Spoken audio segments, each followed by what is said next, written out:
Buen día, compañeros. Estamos con la segunda parte de la clase de los reptiles, UEA Diversidad Animal, doctora Bárbara Vargas Miranda y yo su expositora Ana Valeria Panucurban. Anteriormente mi compañera Danae Pérez Martínez les había o ya les ha hablado de los orígenes de los reptiles, sus características, la distinción. Yo les voy a hablar de cada suborden, las características de estos subórdenes, así como también por qué este grupo es uno de los más diversificados, así como su importancia económica. Tenemos el primer suborden, que es el de los lagartos, que los lagartos son un grupo extremadamente diversificado que incluye animales arbóreos, acuáticos, terrestres e hipogéos. Entre los grupos más conocidos de este variado suborden se encuentran geckos o salamanquesas, iguanas, eslizones, monitores o varanos y los camaleones. Las salamanquesas son pequeñas criaturas ágiles, fundamentalmente nocturnas y con discos adhesivos en los dedos que les permiten caminar boca abajo y por superficies verticales. Tenemos las iguanas, que son llamados lagartos del Nuevo Mundo, normalmente de brillantes colores y con formas de crestas, pequeñas espinas, escamas o abanicos gulares. Tenemos los eslizones, que estos son cuerpos alargados con una armadura de osteodermos yuxtapuestos y extremidades reducidas. Tenemos los monitores o varanos. Son depredadores activos que incluyen al mayor lagarto conocido como dragón de Cómodo. Tenemos a los camaleones, que este es un grupo de lagartos principalmente de África y Madagascar, que estos capturan insectos con su lengua pegajosa que puede dispararse rápidamente con precisión a una distancia de muchas veces, que esta distancia muchas veces supera la propia longitud del animal. Bueno, estos subórdenes comparten características comunes, y estas características es que la gran mayoría de los lagartos tienen 4 patas y cuerpos relativamente cortos. La mayoría presenta párpados movibles. Los lagartos tienen una buena visión durante el día. La retina tiene abundantes conos y bastores. Se dice que el camaleón puede ver hasta casi 750 colores diferentes. Los lagartos presentan un oído externo, que el oído externo, al igual que su estructura de los reptiles, pero para ellos no es tan importante este sentido de la audición. No desarrolla un papel importante para ellos. Su piel carece de glándulas. La pérdida del agua sobre esta vía se reduce sobremanera. Muchos lagartos viven en las regiones cálidas y áridas.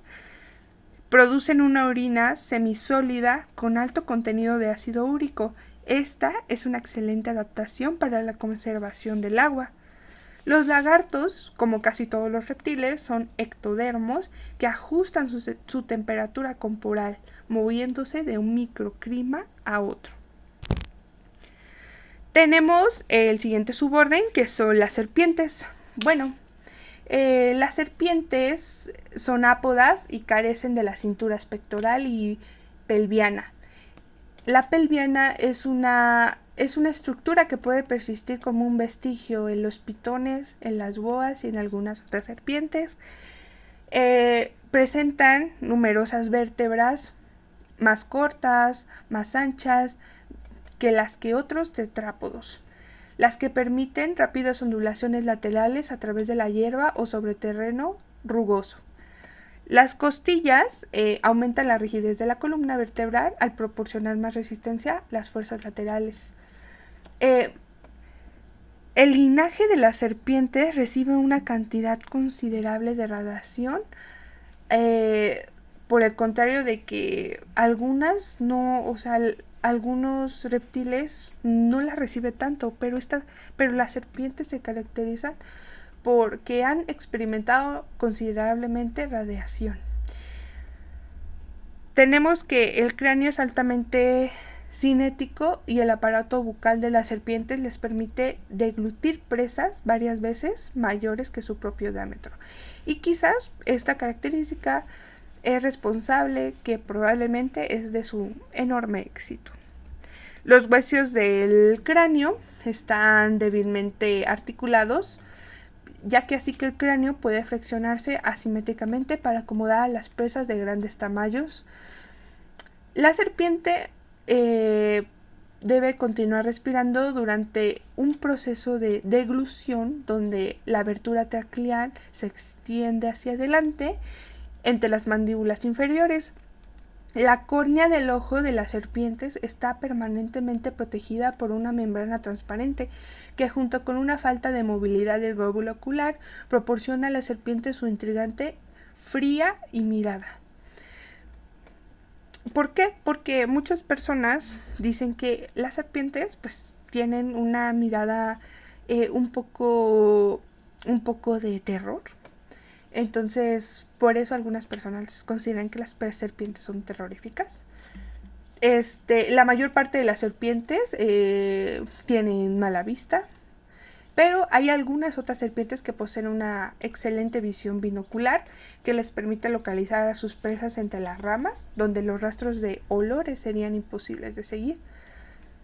Las serpientes carecen de oído externo y de membrana timpánica. Esto, junto con la ausencia de una respuesta obvia de los sonidos aéreos, ha llevado a la opinión de que las serpientes son totalmente sordas.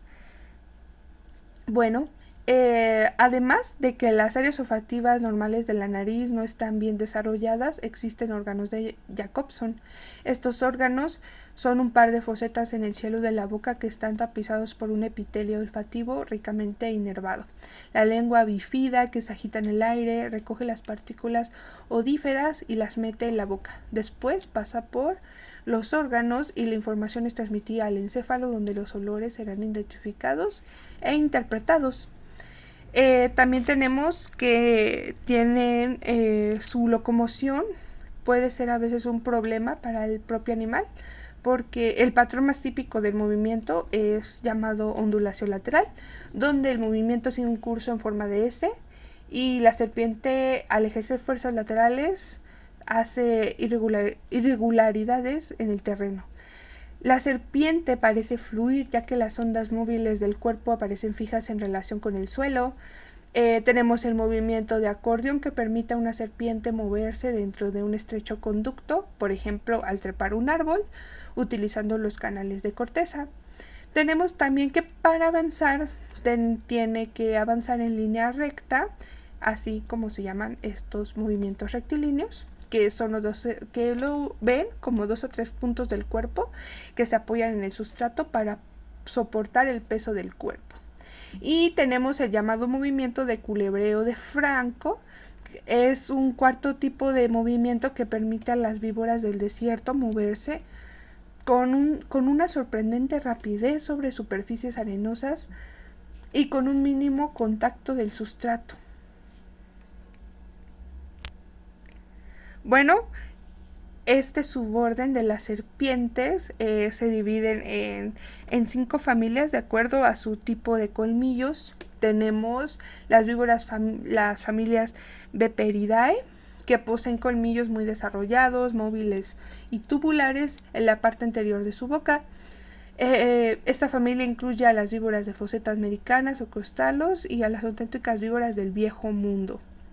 Una segunda familia de serpientes venenosas, familia Elapidae, que tiene unos colmillos cortos y permanentemente extendidos en la parte anterior de la boca. Tenemos otra familia, que es la familia Hydrophidae, que estas serpientes son marinas y se les considera muy venenosas. Tenemos la otra familia, que estas son Atractaspidae, que estas víboras son topo, se consideran excavadoras y generalmente tienen colmillos semejantes a los de las víboras, aunque sus relaciones con otras serpientes venenosas no están claras. Y tenemos la gran familia Colubridae, que contiene a las familias inocuas culebras. También incluye a unas cuantas semejantes responsables del fallecimiento de personas. Las serpientes dentro de esta familia se denominan las víboras de Foceta. Bueno, tenemos también que desde el mundo mesozoico de los dinosaurios se han originado los reptiles. Entonces les voy a contar un poquito sobre la historia. La historia empieza desde que en 1842 el anatomista inglés Richard Owen acuñó el término dinosaurio, que para él era un lagarto terrible. Para describir reptiles fósiles del Mesozoico, solo se conocían 3 géneros de dinosaurios y escasamente estudiados, pero al sucederse rápidamente los nuevos y maravillosos descubrimientos de fósiles en 1887, los zoólogos ya eran capaces de distinguir dos grupos de dinosaurios, basándose en las diferencias estructurales de sus cinturas pelvianas. Estaban los saurisquios, que tenían cintura de lagarto. Estos tenían una pelvis simple de 3 ramas y con los huesos de la cadera dispuestos de forma al resto de los reptiles. El ilión era de una forma de pala que se unía con 1 o 2 vértebras. El pubis y el isquión se extendían hacia abajo y hacia atrás respectivamente, y los 3 huesos se unían a la fosa de la cadera, una profunda abertura lateral. Tenemos también que estaban los ornitisquios, que era una cintura de ave, que ellos tenían una pelvis en cierta manera más compleja. El ilión y el isquión estaban dispuestos de la misma forma que los saurisquios, pero el pubis era un hueso estrecho en forma de bastón con salientes hacia adentro y hacia atrás, adosado en el isquión. Sorprendentemente, aunque la pelvis de estos que tienen cintura de ave era similar al de las aves, como sugiere su nombre.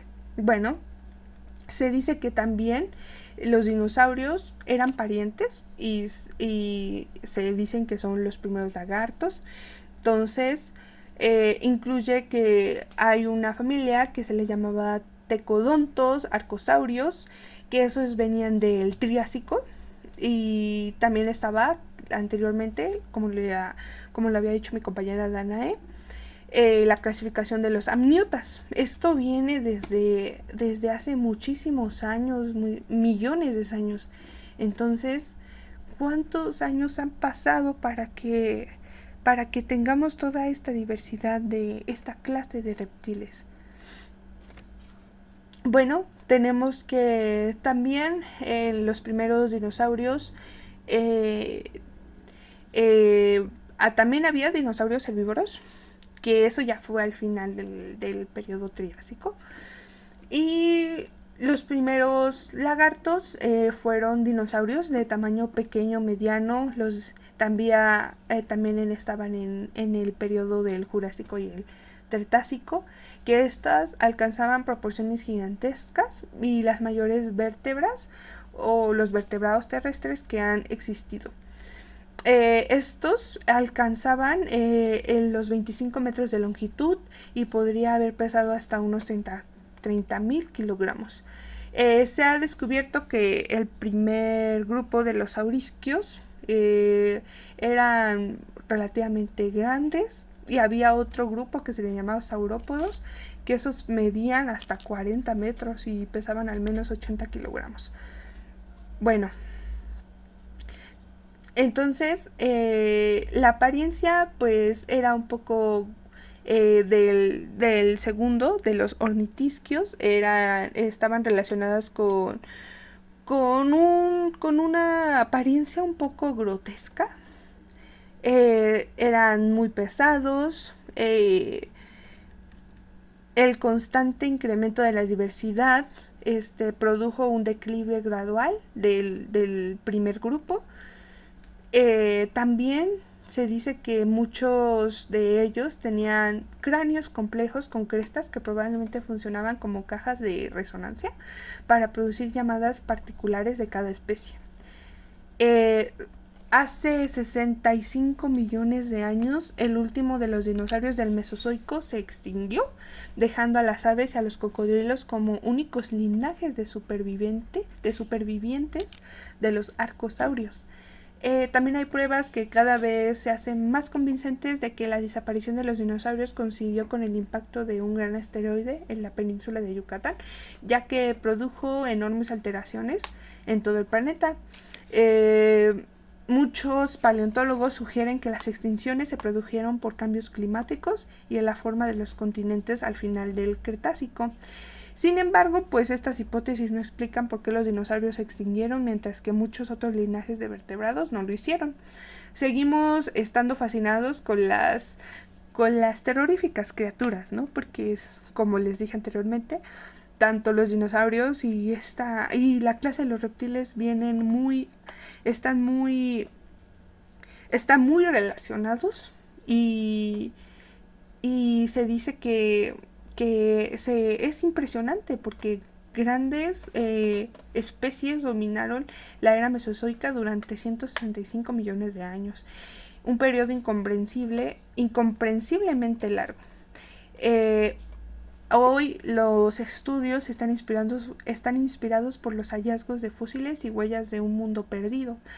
Los científicos siguen reconstruyendo el rompecabezas de la aparición de los distintos grupos de dinosaurios, de su comportamiento y de su diversidad al haber dejado esta clase de reptiles. Bueno, tenemos el orden de los cocodrilos, que los cocodrilos y los caimanes también se dividen en 3 familias: los aligatores o caimanes, los gaviales y cocodrilos. Bueno, los cocodrilos actualmente son los únicos reptiles supervivientes del linaje de los arcosaurios, que dio lugar a la gran radiación de los dinosaurios en el Mesozoico y las aves. Aunque los cocodrilos modernos pertenecen a una línea que comienza su radiación en la última parte del periodo Cretácico, difieren en pocos detalles estructurales de los cocodrilos primitivos de principios del Mesozoico. Todos los cocodrilos tienen un cráneo alargado, reforzado y robusto, con una musculatura mandibular muy poderosa, dispuesta para proporcionar una apertura amplia y un rápido potente cierre. Los dientes están alojados en alvéolos, que se les dice que los dientes tienen una disposición denominada pteroconta. Otra adaptación que tuvieron fue que esta clase tuvo un paladar secundario completo. Esta innovación permite que los cocodrilos, al respirar cuando tienen la boca llena de agua, de comida o de ambas cosas, los cocodrilos también comparten con las aves, los mamíferos, un corazón tetracameral con atrios y ventrículos completamente divididos. Bueno, tenemos algunas características, similitudes, diferencias entre esta familia, más bien entre este orden, que son los aligatores, los gaviales y los cocodrilos. Bueno, tenemos que los caimanes macho pueden lanzar llamadas graves en la estación de cortejo. Los aligatores y los cocodrilos son ovíparos. Generalmente ponen de 20 a 50 huevos en una masa de vegetación custodiados por la hembra, que cuando oye las voces de los jóvenes en el momento de la eclosión responde abriendo el nido para permitirles escapar. Bueno, tenemos que también los cocodrilos tienen un hocico más afilado en forma de V, mientras que los aligatores tienen un hocico como hocico romo y de nariz ancha. Los gaviales, por otro lado, tienen un hocico largo y estrecho, por lo que se pueden distinguir fácilmente de los cocodrilos y aligatores por esta característica. Por ejemplo, en la imagen podemos ver cómo es que el gavial tiene la estructura, como ya lo habíamos dicho, que estos tienen un hocico largo y estrecho. El cocodrilo tiene más el hocico en forma de V, y el aligator pues se ve muy fácilmente que es estrecho y largo. Y tenemos también que estos, los aligatores, gaviales y cocodrilos tienen la línea de los arcosaurios. ¿Por qué? Porque todos estos vienen de los supervivientes de los arcosaurios. Bueno, también se puede decir que también los caimanes tienen generalmente un cuarto diente en la mandíbula inferior, y los gaviales tienen uno muy estrecho, y también se puede decir que también los gaviales son más piscívoros. Eh, Regresando a línea de los arcosaurios, los cocodrilos, los caimanes y los gaviales son representantes de esta línea que dio lugar a los dinosaurios ya extinguidos y a las aves actuales. Los cocodrilos cuentan con varias adaptaciones para una vida carnívora, semiacuática, lo que incluye un cráneo masivo con mandíbulas poderosas y un paladar secundario. Ya lo habíamos visto anteriormente. Bueno, como importancia de los reptiles, importancias económicas, tenemos que los reptiles tienen una importancia como en el alimento. ¿Por qué? Porque juega un papel muy importante en la vida de los humanos. Hay algunas regiones que tienen cadenas alimenticias sobre los reptiles. En Centroamérica se come iguanas verdes, un tipo de lagarto grande. Las tribus de Irulás son conocidas por comer algunas serpientes que capturan. Está la sopa de serpiente cantonesa, se consume por la gente local en el otoño para prevenir los fríos. Se cree que la sopa caliente en el cuerpo de quienes la consumen les brindará el calor que necesitan en ese momento, e incluso dicen que si tú comes la sopa de serpiente, posiblemente tengas o tengas una inmunidad de no enfermarte, o por ejemplo de las enfermedades respiratorias, por lo menos 6 meses.